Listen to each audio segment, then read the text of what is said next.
Hello friends, welcome to RJ medical education. आज का हमारा टॉपिक है थायराइड ग्लैंड। थायराइड ग्लैंड एक एंडोक्राइन ग्लैंड है।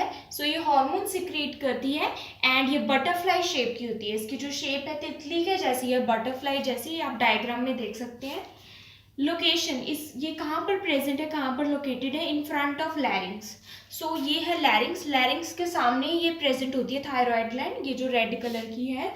Either side of the trachea, ये है ट्रैकिया। ट्रैकिया के दोनों साइड पर ये प्रेजेंट है। राइट लोब इधर side, left lobe left side. इसका जो वेट है वो 20 to 40 ग्राम्स होता है। इसकी जो लेंथ है वो 5 सेंटीमीटर और विथ 3 सेंटीमीटर, यानी 5 सेंटीमीटर लंबा और 3 सेंटीमीटर चौड़ा होता है। ये क्या होता है, फीमेल्स में इसका जो साइज है थोड़ा बड़ा होता है as compare to males. Now इसका स्ट्रक्चर पढ़ते हैं। स्ट्रक्चर इसमें एक इधर साइड राइट लोब है, राइट साइड लेफ्ट लोब, और दोनों लोब आपस में कनेक्टेड है इस्थेमस से।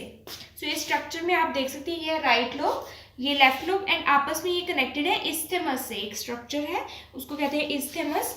एंड ये 3 हार्मोन सिक्रीट करता है। फर्स्ट हार्मोन है थायरॉक्सिन, जिसको T4 भी कहते हैं। सेकेंड हार्मोन है ट्राईआइडोथायरोनिन, जिसको T3 कहते हैं। क्योंकि ये T3 है इसलिए ट्राईआइडोथायरोनिन है। थायरॉक्सिन T4 है इसलिए इसका दूसरा नाम है टेट्राआइडोथायरोनिन। देन जो थर्ड हार्मोन ये सिक्रीट करता है वो है कैल्सिटोनिन। अब जो इसका स्ट्रक्चर है, इसमें फॉलिकल सेल्स प्रेजेंट होते हैं, जिनको बोलते हैं follicular cells. Thyroid gland follicular cell से बना है। उन सेल से सिक्रीट होते हैं T3 एंड T4 हार्मोन्स। और इन्हीं फॉलिक्यूलर सेल्स के अंदर पैराफॉलिक्यूलर सेल्स प्रेजेंट होते हैं, जो कि कैल्सिटोनिन को सिक्रीट करते हैं। Now thyroxine T4 and triiodothyronine T3 hormones क्या होते हैं? ये हार्मोन्स आयोडीन इनकी फॉर्मेशन के लिए बहुत ज़रूरी है। Iodine is essential for formation of thyroid hormones. ये हार्मोन्स आयोडीन से ही बनते हैं। कैसे? जैसे ट्राईआइडोथायरोनिन है, इसका नेम से क्या इंडिकेट हो रहा है? T3। इट मीन्स इसमें 3 एटम्स ऑफ आयोडीन है, तभी हार्मोन बना है। T4 टेट्राआइडोथायरोनिन, इसका दूसरा नाम है। इट मीन्स इसमें 4 एटम्स ऑफ आयोडीन है, तब ये हार्मोन बना है। Iodine is very important for their formation. अब आयोडीन ट्रैपिंग क्या होता है? जो थायराइड ग्लैंड है वो ब्लड में से आयोडीन को ट्रैप कर लेती है, यूज करती है आयोडीन को थायराइड हार्मोन्स की फॉर्मेशन के लिए। उसको बोलते हैं आयोडीन ट्रैपिंग। एंड गॉइटर क्या होता है? जब बॉडी में T3 और T4 हार्मोन्स की कमी हो जाती है किसी वजह से, जब हम आयोडीन नहीं लेते, क्योंकि आयोडीन जरूरी है इनकी फॉर्मेशन के लिए। अगर हम आयोडीन नहीं ले रहे, आयोडीन किससे मिलता है हमें? सी फूड से, जो टेबल सॉल्ट होता है आयोडीन सॉल्ट, उससे मिलता है। और जो भी आयोडीन सॉइल में वेजिटेबल्स ग्रो हुई है उससे मिलता है। अगर हम ये इंपॉर्टेंट आयोडीन नहीं ले रहे तो इन हार्मोन्स की फॉर्मेशन नहीं होगी। तो थायराइड ग्लैंड क्या करती है? इसको कंपनसेट करने के लिए, इसकी कमी को कंपनसेट करने के लिए अपने जो साइज है उनको प्रोलिफरेट कर लेती है, मतलब अपने साइज को बड़ा कर लेती है। थायराइड ग्लैंड एनलार्ज हो जाती है ताकि ज्यादा से ज्यादा T3 एंड T4 सिक्रीट हो सके। उस कंडीशन को हम बोलते हैं गॉइटर, जिसमें थायराइड ग्लैंड इजिली विजिबल होती है, पाल्पेट हो सकती है, बड़ी हो जाती है। वो T3 और T4 की डेफिशिएंसी के कारण होता है, या फिर आयोडीन डेफिशिएंसी के कारण होता है।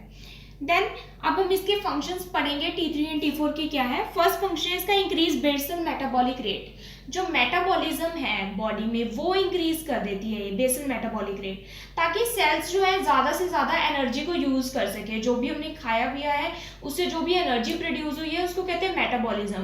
एनर्जी ज़्यादा से ज़्यादा सेल एंड टिश्यू यूज़ कर सके अपनी ग्रोथ एंड डेवलपमेंट के लिए।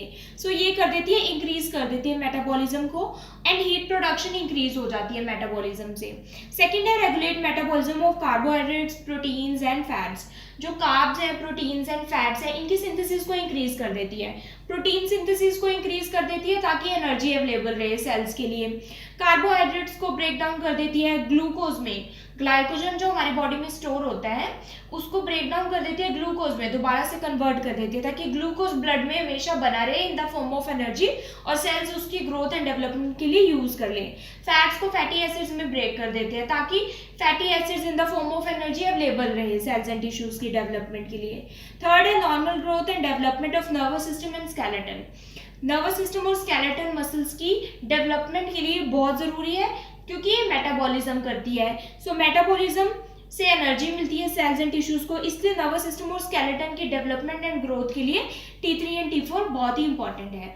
अब हम देखेंगे कि ये जो T3 और T4 है ये कैसे रिलीज होते हैं, कैसे स्टिमुलेट होते हैं। सबसे पहले अगर एक्सरसाइज की है तो भी एनर्जी की जरूरत है, stress, malnutrition, low blood glucose, sleep, ये सब फैक्टर क्या करते हैं, हाइपोथैलेमस को स्टिमुलेट करते हैं। सो हाइपोथैलेमस आपको पता ही है कि एंडोक्राइन ग्लैंड्स को कंट्रोल करता है। देन हाइपोथैलेमस से थायरोट्रॉपिन रिलीजिंग हार्मोन सिक्रीट होता है। सो TRH क्या करेगा, T3 और T4 को रिलीज करेगा। कैसे करेगा, वो एंटीरियर पिट्यूटरी को स्टिमुलेट करता है। सो एंटीरियर पिट्यूटरी मास्टर ग्लैंड है, इसलिए काफी हार्मोन्स को स्टिमुलेट करती है। Anterior pituitary thyroid stimulating hormone को रिलीज करेगा। अब thyroid stimulating hormone thyroid gland को स्टिमुलेट करेगा। थायराइड ग्लैंड T3 और T4 को रिलीज करेंगे। अब ब्लड में क्या हो गया, लेवल इनका हाई हो गया T3 एंड T4 का, तो क्या होगा कि एक हाइपोथैलेमस को सिग्नल जाएगा जिसको कहते हैं नेगेटिव फीडबैक मैकेनिज्म। एक फीडबैक जाएगा कि अब इसको बंद कर दो और रिलीज मत करो, तो इसको बोलते हैं नेगेटिव फीडबैक मैकेनिज्म। अब जब इंक्रीज हो गया ब्लड में लेवल, सो ये नेगेटिव फीडबैक मैकेनिज्म साइमल्टेनियसली चलता रहेगा। जो सेल्स हैं वो इसको यूज कर लेंगे T3 और T4 को, तो दोबारा से क्या होगा, ब्लड में इसका लेवल कम हो जाएगा।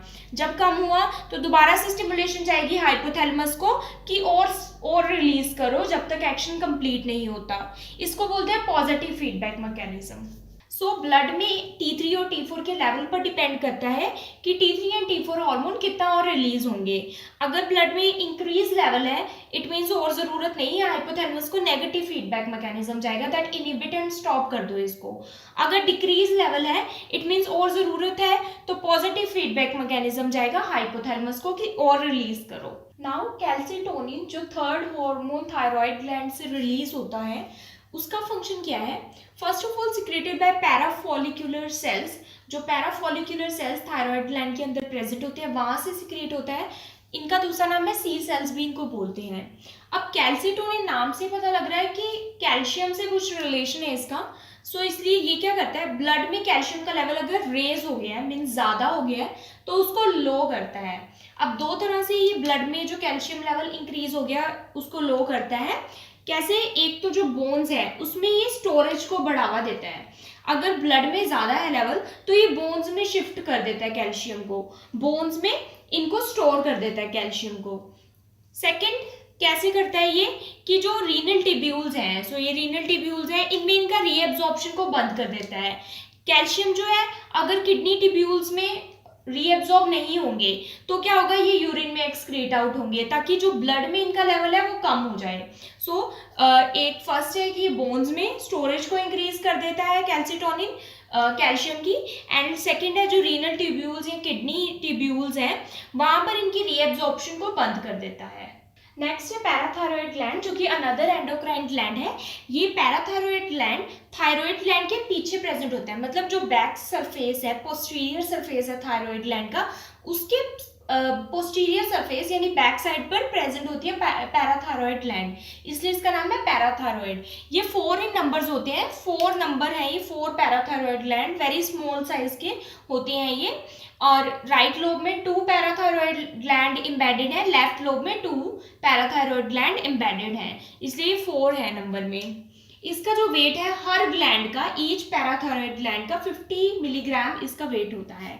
इनका फंक्शन क्या है, parathyroid gland parathyroid hormone secrete करती है। पैराथायरॉयड हार्मोन का अनदर नेम है पैराथॉर्मोन PTH। अब इसका फंक्शन क्या है पैराथायरॉयड हार्मोन का कि ये अगर ब्लड में कैल्शियम का लेवल कम है तो उसको इंक्रीज करता है। अब कैसे इंक्रीज करता है, फर्स्ट तो ये जो कैल्शियम की एब्जॉर्प्शन है इंटेस्टाइन से और रीनल टिब्यूल से वो इंक्रीज कर देता है। ज़्यादा कैल्शियम एब्जॉर्ब होगा तो ब्लड में उसका लेवल भी इंक्रीज रहेगा। अगर ये दोनों भी काम नहीं, मतलब इतना इनफ अमाउंट में कैल्शियम नहीं अभी इंक्रीज हुआ ब्लड में, तो ये क्या करता है कि जो बोन की डिस्ट्रक्शन है उसको स्टिमुलेट कर देता है।